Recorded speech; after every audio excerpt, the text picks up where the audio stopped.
Richard Feynman called philosophy low-level baloney and philosophers pompous fools who make stupid remarks. He also said that cocktail party philosophers never really understand the subtleties and depths of the problems they tackle. What the hell have physicists done for music lately? Philosopher with a doctorate in physics, David Z. Albert. The well-known American theoretical physicist Richard Feynman, 1918 to 1988, didn't like philosophy. He particularly didn't like philosophers. Indeed, Feynman is so renowned for his dislike of philosophy and philosophers that the UK's very own physicist and media personality Brian Cox couldn't stop himself from mentioning Feynman's very often quoted remark that the philosophy of science is as useful to scientists as ornithology is to birds. Ironically enough, Brian Cox also once tweeted a comment, "See here," about a Feynman quote, which had previously been taken to mean, at least on Twitter, that scientists should stick to science. That is, rather than discuss ethics, Donald Trump, Joe Biden, Brexit, the Ukraine, Jeremy Corbyn, films, fate, peace, social justice, the internet, people's sex lives, the future of humanity or the world in 2030, UFOs, déjà vu, and also perhaps philosophy itself. See my Michio Kaku and other superstar physicists on the price of bread. Clearly Feynman didn't follow his own rule because he often ventured outside of science with his published and broadcast opinions, not least when commenting on philosophy and philosophers. Hence the many social media memes of Feynman's words. Of course, as a loyal member of the tribe of physicists, Brian Cox claims that his Feynman quote is regularly taken out of context. In other words, Cox believes that scientists should comment on politics and on all other subjects too. I'm assuming, because it's unclear from the Twitter thread, that the words "stick to science" had been aimed at Brian Cox because he often comments on issues which have nothing at all to do with science, unless, that is, literally everything has something to do with science. To return to Feynman on philosophy and philosophers. Feynman called philosophy low-level baloney. What exactly is high-level baloney? What's more, he claimed that philosophers make stupid remarks. Like many other physicists, Feynman's big problem was that philosophy isn't physics. His other big problem was that philosophers aren't physicists. Those two statements together may seem like a crude and simplistic account of Feynman's actual position. However, if you read his words, you'll quickly note the lack of names of actual philosophers or any details about what they actually wrote or said.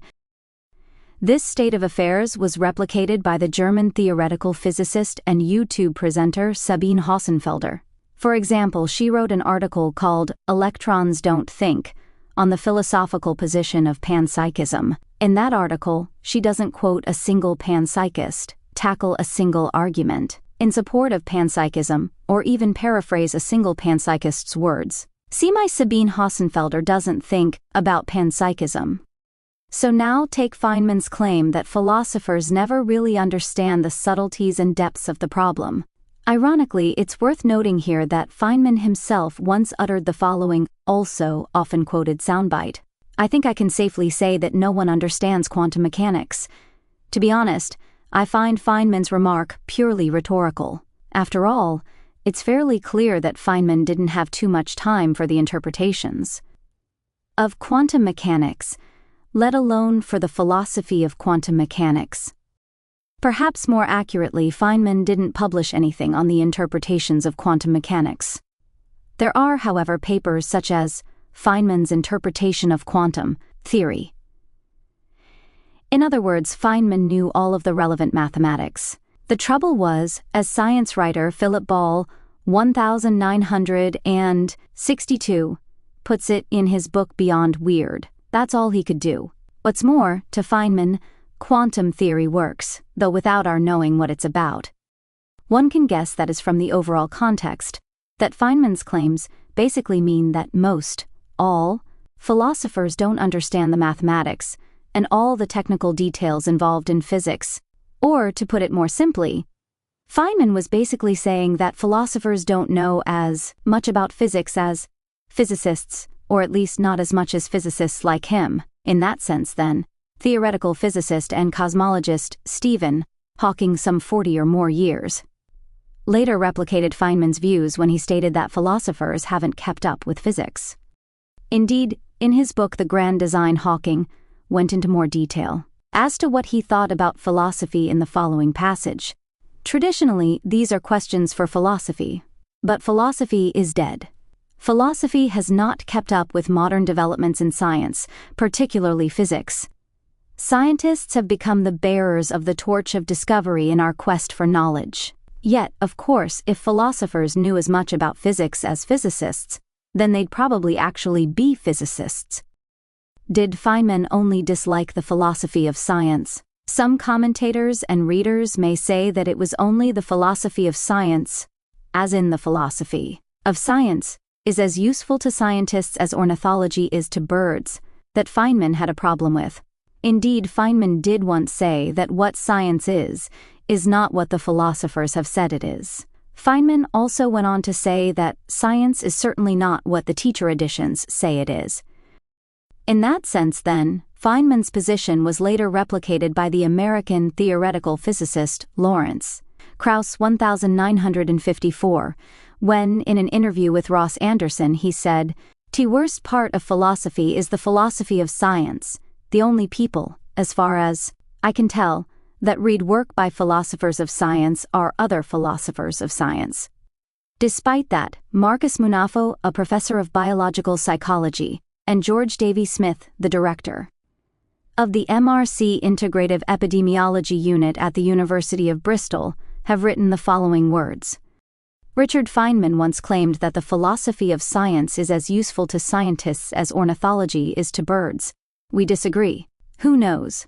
Perhaps Feynman would have picked up on the fact that these two scientists aren't physicists. That is, biological psychology isn't physics, and epidemiology isn't physics either. So was Feynman a Sheldon Cooper-type character, in that he too had very little respect for any discipline, other than mathematics, that wasn't theoretical physics. Sheldon Cooper is, or was, a young and eccentric theoretical physicist in the American sitcom The Big Bang Theory.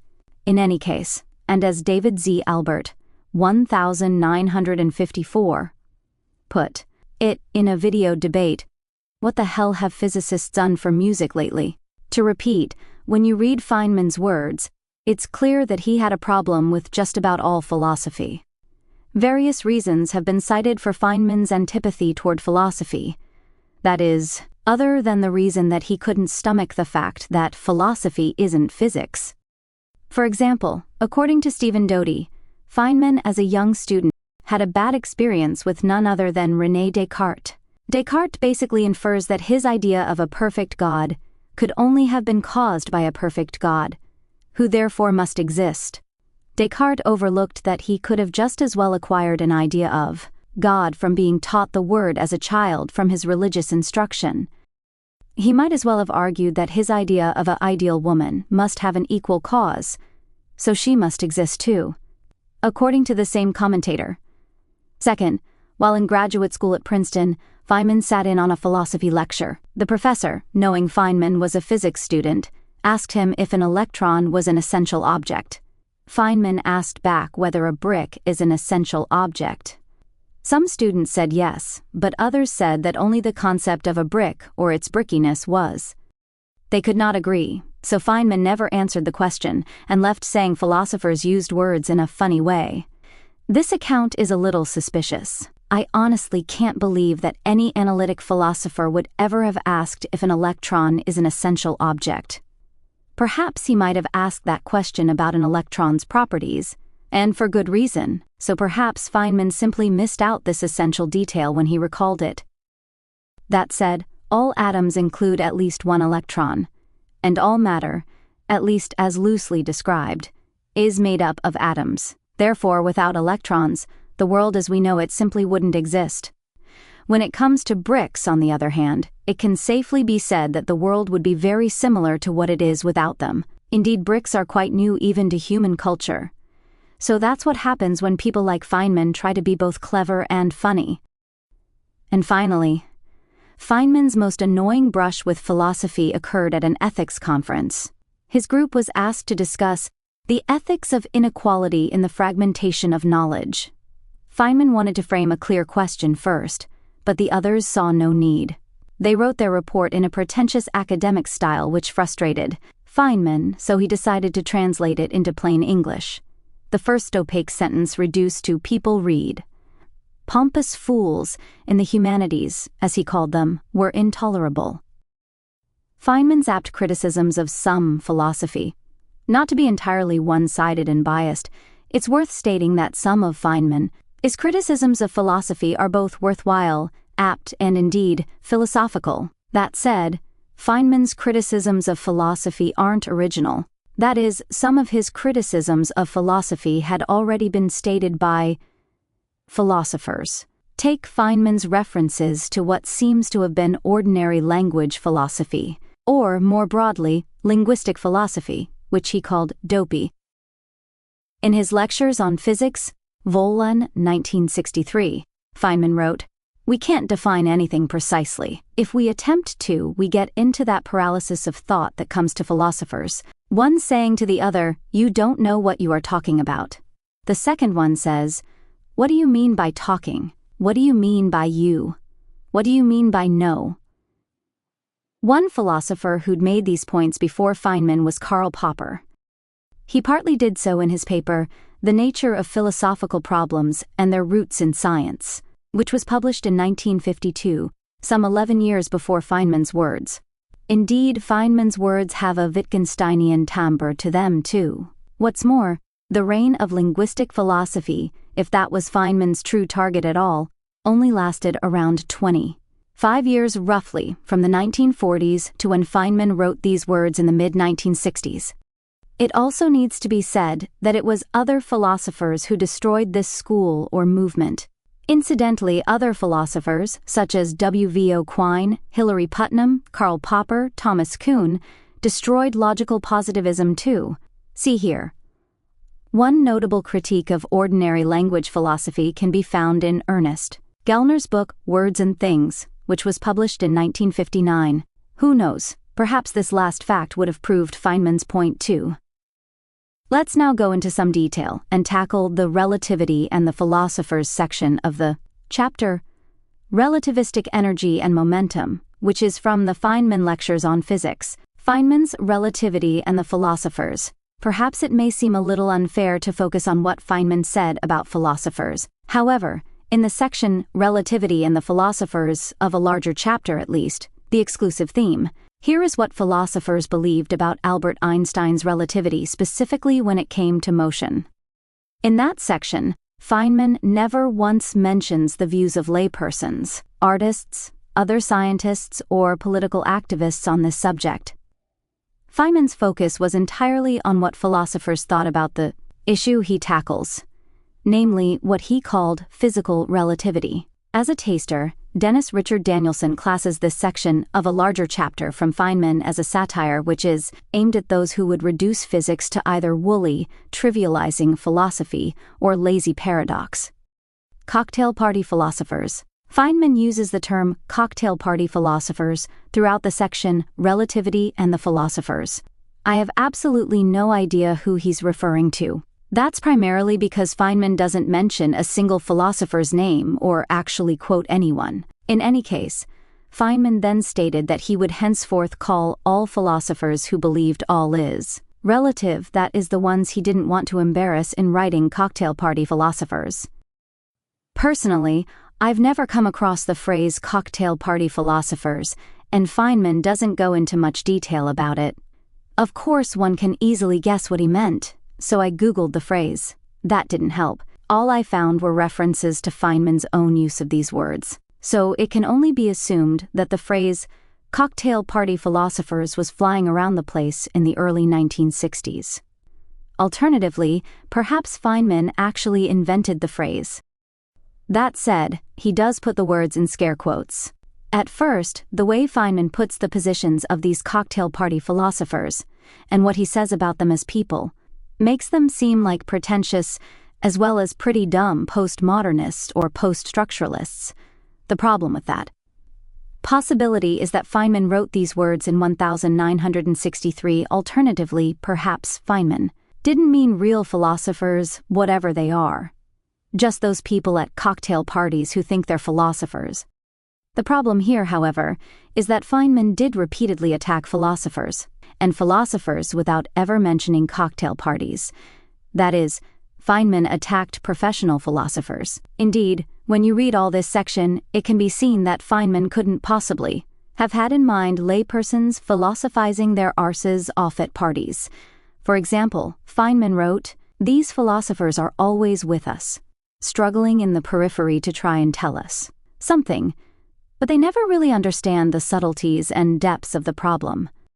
This can't be a reference to philosophical loudmouths at parties. For a start, have cocktail party philosophers, specifically, always been with us. To be fair to Feynman, he did at times rein in his generalizations about philosophy and philosophers. For example, Feynman wrote that there is even a philosophy that one cannot detect any motion except by looking outside. So at least Feynman writes there is even a my-italic philosophy, rather than say all philosophers believe that. This implied that there may be a philosophy, lo and behold, that didn't have this position on motion. So Feynman, at least here, appears to have accepted the possibility that there was more than one school of philosophers. What's more, after generalizing about philosophers believing that all is relative, Feynman does mention what he called another school of philosophers. The philosophers in that school, whichever school Feynman actually had in mind, felt very uncomfortable about his theory of relativity. All this means that one school of philosophy, that is the cocktail party school, embraced the idea that all is relative, and another school of philosophers didn't. This also means that Feynman had a go at one group of philosophers for feeling very uncomfortable about the theory of relativity, and then went straight ahead and had a go at another group of philosophers for embracing it. All is relative. Feynman claimed that a surprisingly large number of philosophers, not only those found at cocktail parties, believed that Einstein's theory says all is relative. Had Feynman access to the views of a large number of philosophers, he might well have done so. However, he didn't mention a single one of them. That said, Feynman did also claim that he didn't want to embarrass the philosophers who held this view. In that case, then, why didn't he simply mention some philosophical movements, or schools, positions, arguments, or philosophical isms instead? It's certainly true that at least some philosophers, and more people outside philosophy, did once argue that all is relative. The problem for Feynman's position is that not all philosophers did so. Indeed, if a vote had ever been taken on this subject in 1963, roughly when Feynman wrote these words, then my bet is that only an extreme minority of philosophers would have argued that all is relative. This universal claim is vague anyway, so perhaps Feynman had such an extreme minority in mind. That said, why didn't he make that clear and name some names? Interestingly, the American journalist and author Walter Isaacson, 1952, makes various points which might well have undergirded Feynman's own position on philosophy and philosophers. Isaacson wrote, "In both his science and his moral philosophy, Einstein was driven by a quest for certainty and deterministic laws. If his theory of relativity produced ripples that unsettled the realms of morality and culture, this was not caused by what Einstein believed, but by how he was popularly interpreted." More relevantly, the British historian Paul Johnson, 1928, stresses that it wasn't just philosophers who'd overstretched Einsteinian relativity. Johnson wrote, "At the beginning of the 1920s, the belief began to circulate, for the first time at a popular level, that there were no longer any absolutes, of time and space, of good and evil, of knowledge, above all of value. Mistakenly, but perhaps inevitably, relativity became confused with relativism. Feynman's own overall position was, of course, that it is not true that all is relative. So if Feynman believed that philosophers held the position that all is relative, then sure, he'd have had a very good reason to. be against philosophers. Except we still have the inconvenient fact that not all philosophers did believe that all is relative. One other problem Feynman had with the all is relative school of philosophers, or cocktail. Party philosophers was that they suffered from the malady of stating the bleeding obvious. In one particular example, Feynman basically states that such all-is-relative philosophers needn't have stolen Einstein's ideas in order to make their rather obvious point. Feynman himself wrote that what one sees depends on his frame of reference is certainly known to anybody who walks around because he sees an approaching pedestrian first, from the front and then from the back. There is nothing deeper in most of the philosophy which is said to have come from the theory of relativity. And many people would agree with all that. What's more, agreement will also have come from many of the philosophers who were around when Feynman wrote those words, just as it will come from many, or even most, philosophers who are around today. My philosophy blog